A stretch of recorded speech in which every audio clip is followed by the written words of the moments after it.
Muchas gracias, Isabel, por su invitación y muchas gracias a los organizadores por permitirnos mostrar nuestra experiencia en el perfilamiento de los cánceres. Debo decir que hemos realizado el perfil a más de 120,000 casos en los últimos 13 años.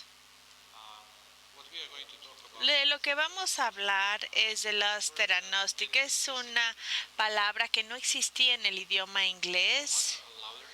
Más fuerte. Sí, muy bien. Muy bien. Si quieren puedo gritar. Entonces, la palabra teranóstica no existía en el inglés, no existió durante mucho tiempo y de hecho viene de una palabra francesa, portmanteau, que es de la terapéutica y la diagnóstica. Como patólogos queremos tener biomarcadores de los casos que le van a ayudar a los clínicos a decidir cuál es la terapia que un paciente debiera o no debiera recibir. Durante muchos años, y esto nos refiere a los gigantes de la medicina como William Osler, que dijo que la medicina no es una ciencia, sino que es un arte, debido a que los pacientes son tan distintos. Y en 1892 las ciencias eran totalmente distintas a como son hoy.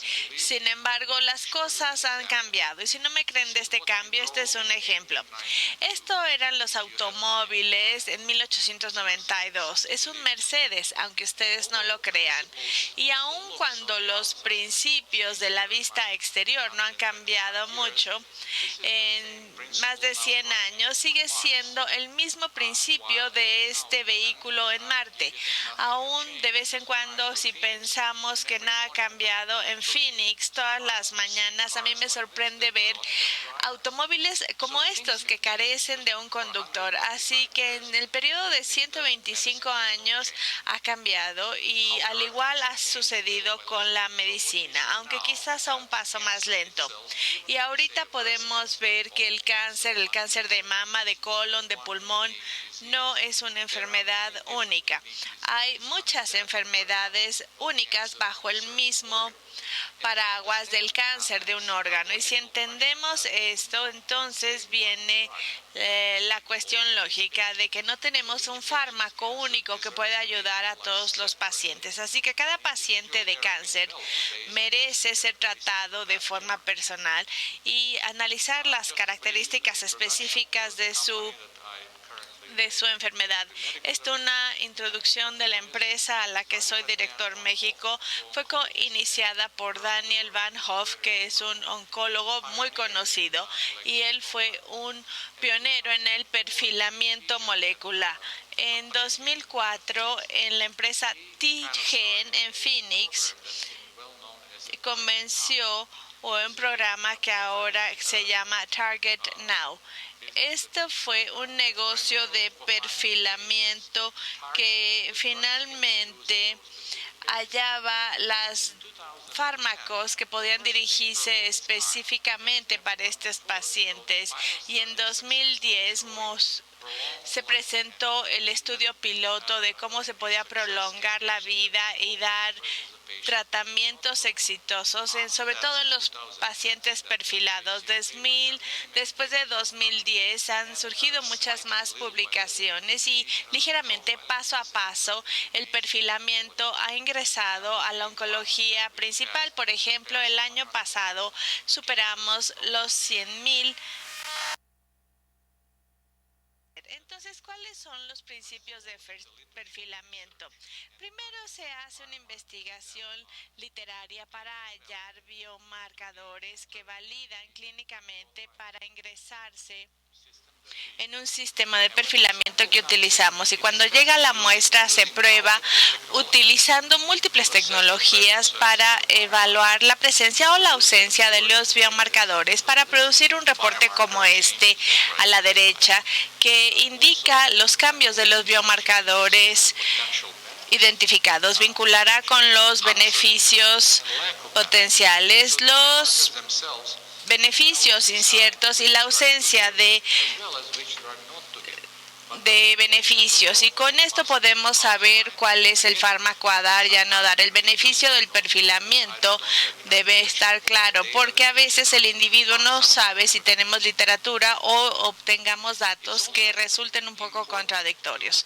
También es importante enfatizar que una sola tecnología no nos va a dar acceso ahorita a hacer en referencia a la literatura de los biomarcadores que tenemos. El secuenciamiento es lo que se utiliza más para este propósito, pero cuando vemos la asociación de fármacos biomarcadores, el secuenciamiento no los cubre todos. Hay que realizar un enfoque múltiple de secuencia genética, la epigenética, y finalmente el biomarcador no se manifiesta en la expresión ni en el secuenciamiento, así que en base al enfoque que tengamos, la multiplataforma nos va a dar una mejor oportunidad de éxito. La otra cosa que vale la pena enfatizar es quién realiza el perfilamiento, si este laboratorio ya se ha aprobado adecuadamente, sigue la regulación y si tiene las acreditaciones. Hay agencias en Estados Unidos que ofrecen todas estas certificaciones. Es un sitio de vigilancia regulatoria y estos reglamentos deben darle seguimiento por el Colegio de Patología Americana, y también en Estados Unidos hay distintos estados que regulan las actividades y no solo sacan la acreditación, sino también el aseguramiento de calidad. Algunas de estas agencias están a tono con la ejecución adecuada del perfilamiento molecular como lo conocemos hoy. Claro, cuando estamos hablando de los casos internacionales, desearemos que un organismo internacional certifique estos laboratorios. Así que avancemos a algunos de los ejemplos de perfilamiento molecular. Todos creo que están familiarizados con los tipos de cáncer más comunes de hombres y mujeres. El más común es el cáncer de mama, más común en mujeres, y esta es la experiencia del año pasado, y hicimos una prueba en un número bastante grande de cáncer de mama. En términos generales, la gran mayoría de los casos fueron negativos ER2, era lo esperado, una proporción menos que la esperada de ER2 positivo, ya que con frecuencia se ha probado y vimos una redundancia. Y el cáncer de mama triple negativo, este es un número de proporción altamente debido a la asociación terapéutica con el cáncer triple negativo, tiene esta porcentaje, y finalmente se basan en este perfilamiento de TNBCs con otros cánceres. Y finalmente tenemos el grupo de cáncer de mama cuádruple negativo y representando 21% de los casos. Vimos varios números de cánceres raros y estos se muestran en la diapositiva. Antes de llegar a estos, también ustedes están familiarizados con esta tabla. Son los biomarcadores asociados con los agentes terapéuticos en cáncer de mama. Algunos se consideran estándar de tratamiento, otros no. Sin embargo, se utilizan frecuentemente y tienen biomarcadores que se pueden probar en cada paciente. Lo importante es que analizar a un solo biomarcador no nos va a dar el panorama general. Si vemos los cánceres del BRCA1 o BRCA2 mutado, nos sorprenderemos, porque si vemos a los tipos de mutaciones y a los cambios en biomarcadores, podemos ver que son bastante distintos entre los distintos tipos de cáncer que portan mutaciones de BRCA y los que no. Este es un ejemplo de un cáncer bastante raro, es cáncer de mama metaplástico, que hemos estudiado intensamente, llegando a la conclusión que es un grupo de cáncer que tiene una alta expresión de PDL1. Si sumamos estos porcentajes, y nos da gusto ver que un año después de esto, un grupo dirigido por Adams, leyó nuestro papel y decidió que en base a esto el paciente con cáncer metaplástico tenía que ser tratado con inmunoterapia y quimioterapia. Como podemos ver, la respuesta fue dramática, basada exclusivamente en el resultado del perfilamiento de este paciente. Avanzando al cáncer más común en ambos géneros es el cáncer de pulmón, y estos eran los tiempos, los viejos tiempos cuando todos podíamos fumar y divertirnos, aunque después averiguamos que podíamos tener cáncer. Hay muchos biomarcadores en este tipo de cáncer y está dirigido más a los datos de secuenciamiento. También tenemos los biomarcadores proteínicos y en algunos cánceres raros el secuenciamiento por sí solo no es la solución. Tenemos que ir más allá de este análisis para obtener respuestas. Lo que es importante mantener en cuenta en el perfilamiento es saber cuál es la muestra que estamos perfilando, el primario, el tumor, la muestra tumoral antes o después de la terapia, y no es una pregunta trivial. Hemos visto y se mostró el año pasado en la conferencia de cáncer de pulmón europea que si tenemos un par de muestras y vemos el sitio primario y el sitio metastático, si la única diferencia va a ser una diferencia espacial, pero también presentarán cambios temporales impulsados por las terapias. Vamos a ver cambios dramáticos y en los biomarcadores pueden irse hacia cada dirección, en la ganancia o en la pérdida del biomarcador.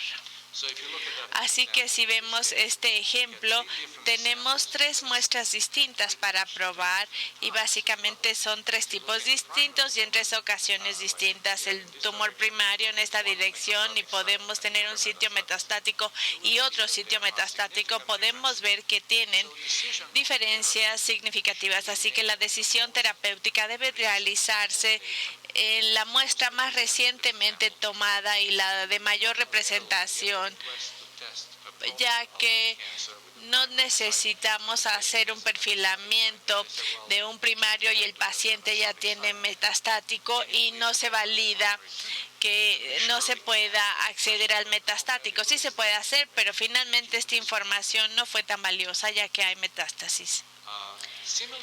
De forma similar, la experiencia similar no se ve en cáncer de mama y de pulmón, también en el cáncer colonorrectal. Este es un ejemplo de un documento publicado mostrando los cambios en el primario y en los sitios metastáticos. Podemos ver que cambian. Lo que no vimos fueron los sitios de microestabilidad.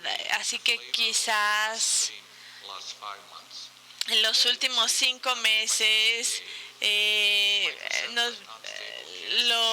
FDA dijo que todo el cáncer inestable microsatelital debe considerarse, y este es un ejemplo del cáncer con alta inestabilidad microsatelital utilizando tejido normal y tejido canceroso para probar los cambios en la longitud de la microsatelital. En el caso de inestabilidad con cáncer microsatelital no hay cambios. La patología puede evaluar esto con mucha precisión utilizando la química. En este caso de cáncer de alta microsatélite podemos ver que el contenido de proteína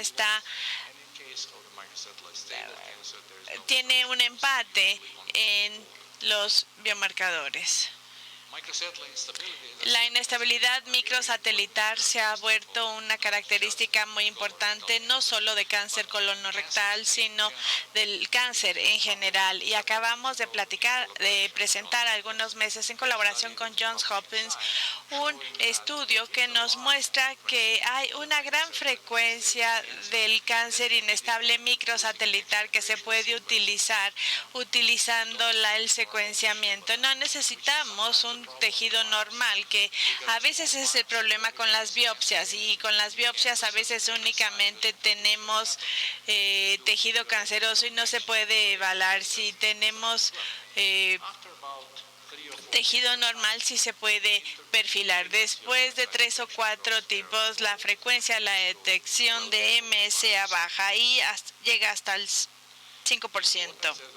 La importancia de la inestabilidad microsatelital en 2015, un documento de Nueva Inglaterra mostró una mejor respuesta significativamente de inmunoterapia con la inhibición del checkpoint, ya que también había sido asociada con una carga alta mutacional. Dependiendo de qué tan grande sea el panel, los números cambian. Sin embargo, aún ahora, con 2 paneles distintos, nuestras cifras 16 y los números menor 20 han mostrado una fuerte concordancia. Aquí tenemos un asunto en el que los patólogos se sienten muy bien. Aquellos patólogos que solicitan cada diario correr pruebas de PDL1 quizás debieran preguntarse cuál es la prueba que quieren, ya que diario surgen nuevas. Así que, ¿qué tantas pruebas de PDL1 existan? ¿Qué tantos anticuerpos hay? Pues tantos como compañías y fármacos existen. Sin embargo, todos miden más o menos lo mismo. El problema es que la FDA introdujo 2 categorías. Una ya existía de diagnóstico acompañante y otro de diagnóstico complementario. Las empresas están tratando de realizar sus propias pruebas. Sin embargo, lo que es importante es que en mayo de este año la FDA aprobó una sola prueba para todos los cánceres sin importar el estado de PDL1 y es la inestabilidad microsatelital. Un poco más acerca de PDL1, este es el estado actual.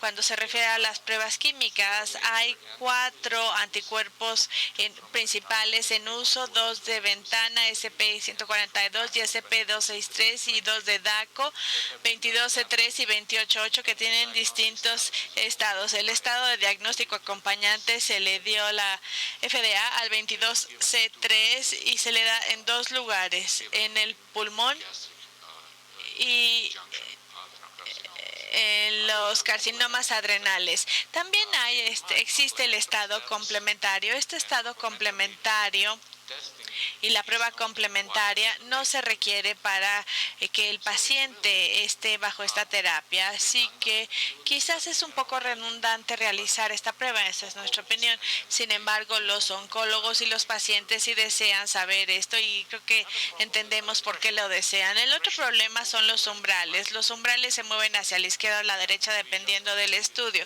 Y la semana pasada terminamos nuestra capacitación en cuanto a estos umbrales en el que bajan el umbral de los patólogos para interpretar el puntaje de el 22C3 en el adenocarcinoma.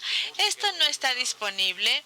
Se supone que va a tener un estado de diagnóstico complementario con los pacientes con carcinoma. Recientemente publicado, nunca tuvimos un caso de las células de Merkel. Así que esto resume nuestra idea personal en cuanto a la prueba PDL1. Para mí, ninguna de estas pruebas tuvieron gran diferencia.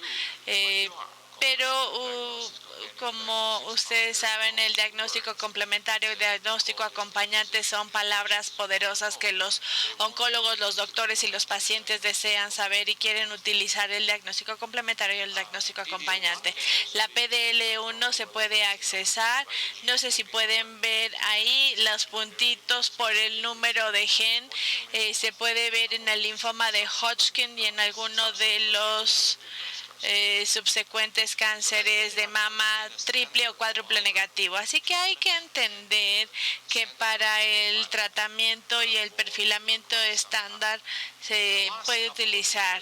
En los últimos años hemos trabajado en su mayoría en desarrollar un análisis de genes de fusión. Estos genes de fusión son interesantes, ya que cuando tenemos el movimiento de estos genes no vemos otros movimientos, sobre todo para los patólogos. Estos casos han tenido una definición clásicamente morfológica. Conforme vamos estudiando más las pruebas de fusión, seguimos hallando estas fusiones que son diagnósticas de algunos tipos de cáncer. En tipos de cáncer distintos, este es un ejemplo de dicho cambio. Este es un ejemplo de la fusión ETB6-NTRK3 que se ve con mucha frecuencia en el carcinoma de mama. Es un cáncer no común, es extremadamente raro, y cuando empieza a verse así, en realidad ya no hay muchas terapias para estos pacientes, pero en sí se dio una aprobación rápida de FDA del larotrectinib de Glaxo, y desarrollo un inhibidor que trabaja en este tipo de fusiones, un receptor neurotrópico, y en este caso podemos ver una respuesta dramática para la inhibición de esta quinasa y casi una resolución completa de esta enfermedad. Este es la lista actual de casos. Es una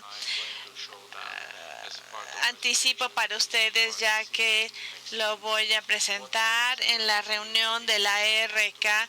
Podemos ver las funciones de NTRK1 en muchos tipos de cáncer. Lo que llama la atención es que estos sodas son los veintitantos casos de fusiones que vimos después de haber hecho pruebas en casi 12,000 pacientes. Así que no debemos esperar milagros cuando andamos buscando las fusiones NTRK1.